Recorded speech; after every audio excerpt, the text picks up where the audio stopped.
euh, un aspect que beaucoup de géopoliticiens également ont mis en avant lorsque voilà, les différentes publications, les différentes sorties médiatiques.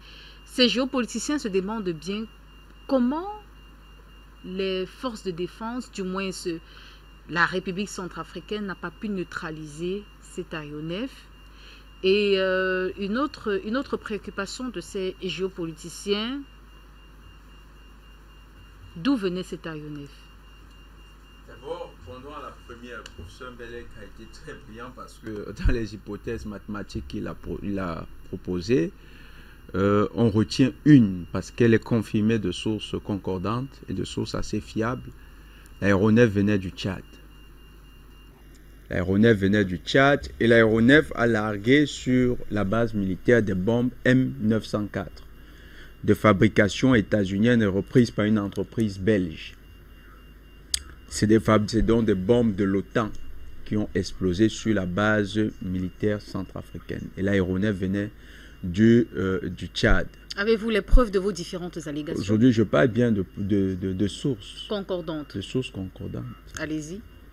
L'autre élément qu'on sait, c'est que selon le témoignage de Mme Baipo Témon, l'aéronef volait à basse altitude.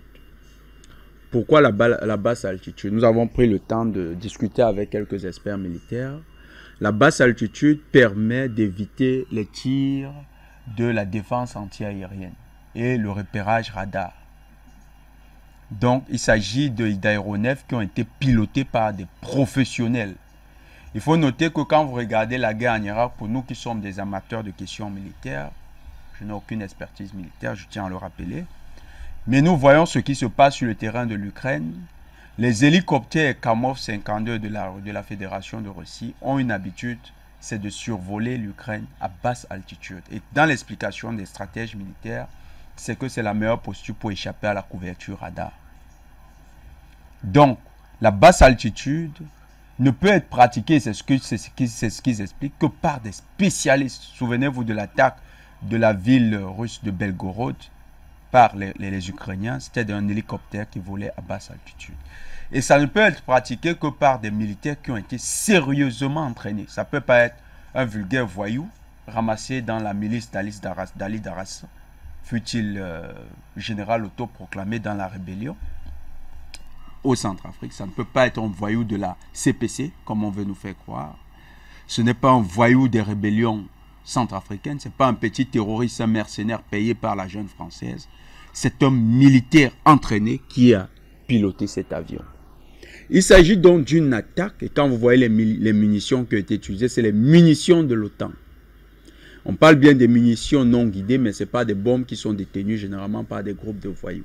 C'est encore des bombes qui sont utilisées par des spécialistes. Parce que quand vous regardez la carte, vous regardez un peu les éléments de description de la bombe, vous comprenez qu'il faut que des gens qui maîtrisent non seulement le temps de déclenchement, mais aussi la bonne altitude pour viser la bombe. C'est des spécialistes. L'opération n'a pas été menée par quelques voyous de rébellion centrafricaine.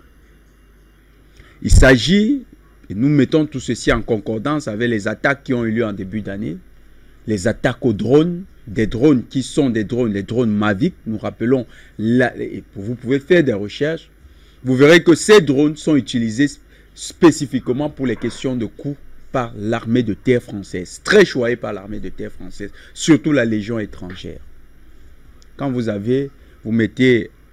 réunissez, vous rassemblez ces faits, tous concordent à vous laisser croire qu'il s'agit d'une attaque pilotée par la jeune française contre les intérêts de l'État de Centrafrique. Les autorités centrafricaines ont commis une grosse erreur.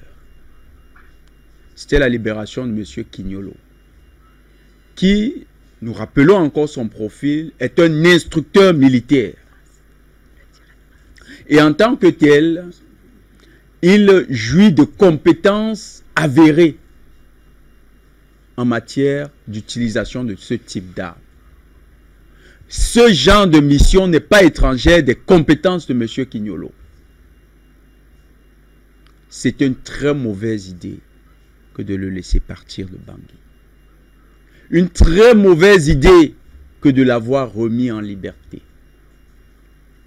Vous Vous savez, Madame Capet, nous ne faisons pas l'apologie de mauvais traitements. Mais en Occident, quand vous êtes connu, vous êtes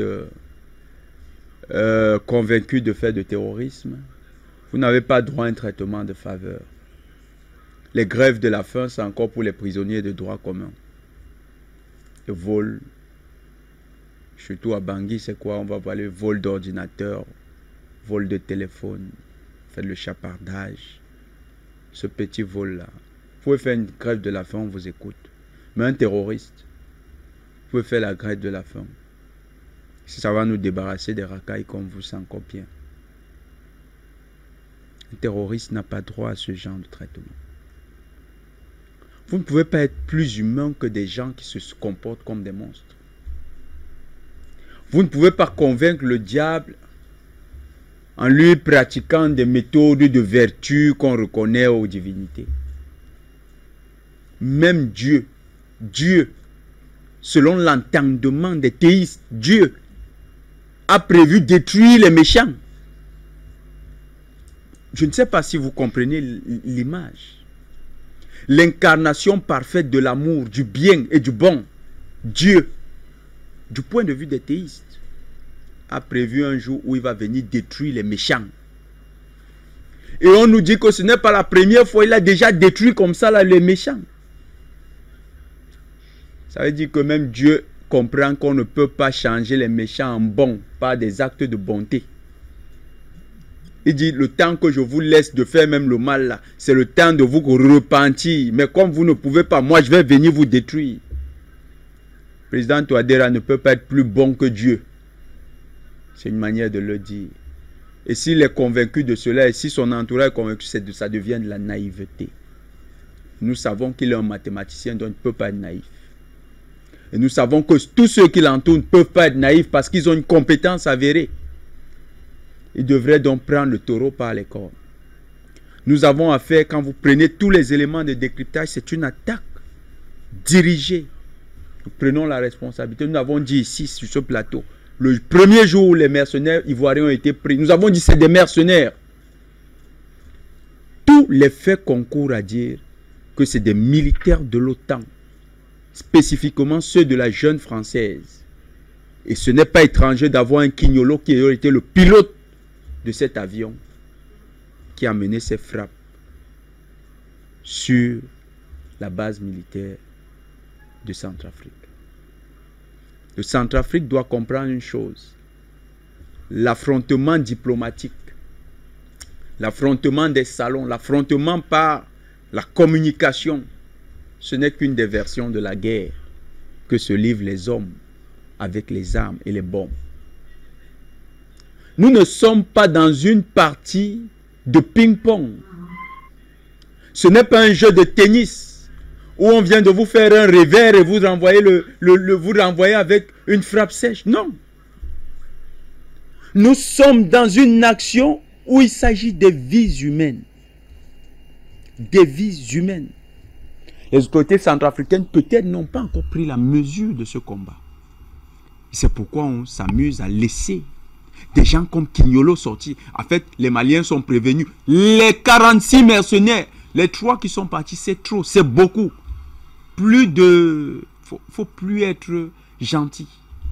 Eux, ils ne sont pas gentils, donc ne nous permettons pas, nous, d'être plus gentils qu'eux. Montrons-leur qu'on peut être aussi dur qu'eux-mêmes. Et même plus dur qu'eux-mêmes. Parce qu'ils ne craignent qu'une chose, ceux qui sont plus durs qu'eux. Nous sommes dans un combat qui engage des vies. Le Mali a montré que la fermeté marche et c'est en train de marcher. Il y a quelques jours encore, des gens ont été arrêtés. Des mercenaires qui étaient payés par les hommes d'affaires burkinabés pour un coup d'État au Burkina. Ça a été éventré. Ils ont été arrêtés. Nous disons merci à notre sœur qui a éventré le complot. Les autorités centrafricaines ne devraient plus nous servir ce genre de situation. L'aéronef, nous comprenons qu'il aurait peut-être ne pas pu être abattu par le mécanisme de survol utilisé. Et ça montre que c'est un professionnel qui était dans cet avion. Ce n'est pas la racaille les petits va-nu-pieds de M. Bozizé, ces petits mercenaires qu'on collecte dans dans les familles pauvres du Tchad ou bien du Soudan. Non, ce n'est pas ces gens qui étaient dans cet avion. C'était des professionnels de la junte française. Cette mission a été menée par les soldats de la junte française et c'est la France qui porte la responsabilité de cette attaque. Le Centrafrique doit dès à présent tirer toutes les conséquences de cette situation. Et nous savons qu'il y a plusieurs ministres au Centrafrique qui croient qu'on fait de la rigolade. Excellence, président Touadéra, il faut discipliner le gouvernement centrafricain. Il y a plusieurs ministres au Centrafrique qui pensent que nous sommes dans la rigolade et que nous sommes dans la phase de la jouissance. Le président Touadéra devrait recadrer l'ensemble de ses troupes. Il n'y a pas encore de moment de jouissance qui vaille. Le Centrafrique traverse un chemin. Il n'est pas encore sorti de l'ornière. Les victoires d'étape ne sont pas la victoire finale. On ne peut pas jouer avec autant de déconcentration à un tel niveau. Nous sommes au plus haut niveau de la diplomatie mondiale. Nous sommes dans les combats d'enjeux historicistes pour l'humanité, pas seulement pour le Centrafrique. Et le Centrafrique joue un rôle majeur dans ce combat. Il faut de la rigueur en Centrafrique, un peu plus de rigueur. Le cas Quignolo a été géré avec beaucoup de légèreté. Le cas de cet aéronef doit être le dernier. Il doit être le dernier. Mais pour que le message soit clair, je suis d'accord qu'il faille poser un acte majeur de réponse à ceux qui ont posé cet acte. L'enquête peut suivre son cours comme les autorités centrafricaines l'ont souhaité. Mais les munitions, on connaît déjà à qui elles appartiennent. On connaît déjà qui est le fabricant des munitions. C'est les M904, c'est le nom c'est les munitions en question. Fabriquées aux États-Unis. Normalement, l'entreprise est à Miami. Mais maintenant, il y a une représentation. Il y a une société belge qui fait aussi les mêmes munitions. Belge, vous voulez dire? Belge, oui, elle est belge. De la Belgique. Donc, on connaît déjà au moins à qui appartiennent les munitions. On sait que le plan de vol de l'avion, il est parti du Tchad.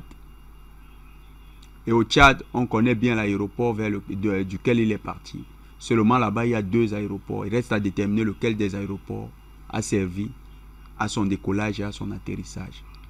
Mais tout porte à croire que cet aéronef a quitté la base militaire de N'Djamena, la base militaire française, pour le territoire du Centrafrique.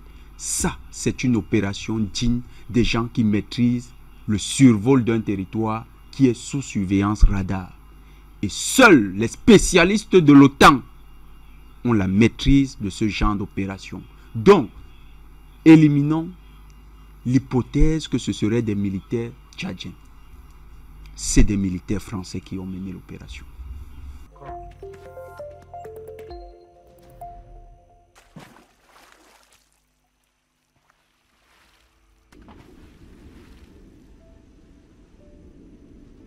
Afrique Média. Le monde, c'est nous.